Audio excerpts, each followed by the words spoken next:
This is Jerry Coviello, a member of the International Federation of Fly Fishers Fly Tying Group, to show how to tie the Chuck Caddis. Materials needed for the fly: a dry fly hook, thread, brown 6/0 pre-wax. For this fly I'm going to use orange dubbing. You can use green, tan, or even cream color. The wing will be woodchuck guard hairs, and the hackle will be brown and grizzly mix. Attach the tying thread on the shank of the hook. Bring the thread all the way to the bend of the hook.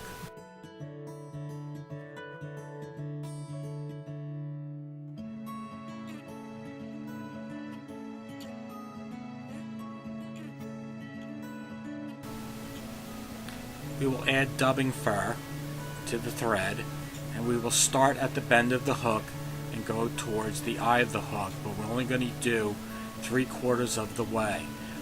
This is also a reverse taper, where it will be thick at the bend of the hook, and as we go towards the eye it'll get thinner.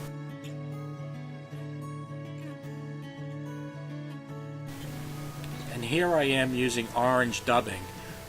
This fly can be tied with green, tan. You can even use the underfur of the woodchuck for the dubbing. This fly is very versatile.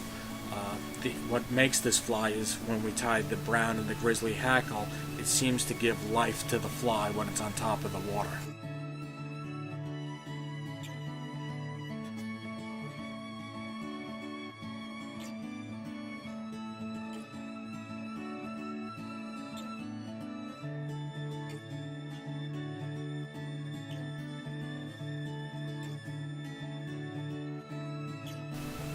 Now we'll cut the guard hairs from the woodchuck hide, and we will place the wing on top of the shank of the hook, right where we left off at the body.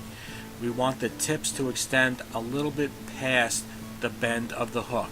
Now what we want to do is really secure the guard hairs to the shank, so really tie tight, take out some of the loose fibers that are not attached, and just keep it really tighten it up. And what we'll do next is to trim all the hairs that are extending over the eye of the hook.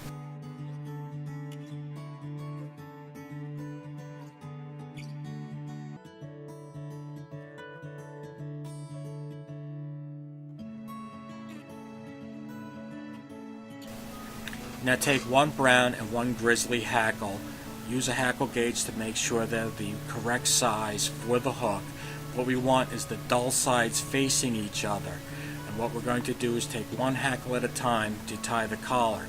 So what will happen is we'll take the grizzly hackle, wrap 3 or 4 times around as shown. Then we'll take the brown hackle and we will wrap the same amount of times through the grizzly hackle. And what happens is, since they are convex to each other, it's sort of like a sweeper where it'll help make all the grizzly hackle and the brown hackle stand up perpendicular to the hook and look a lot nicer.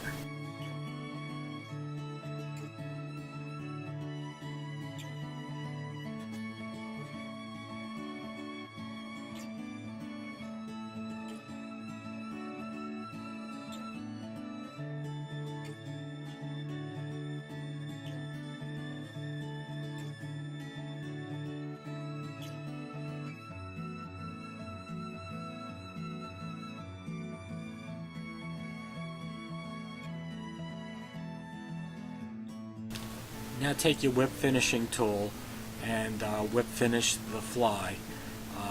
Make sure you try not to capture any of the hackles in the knot, but if they do get caught, you can always just take your scissor and trim them. And with your bodkin, take a little drop of head cement and place it right on the head of the fly. The complete Chuck Caddis.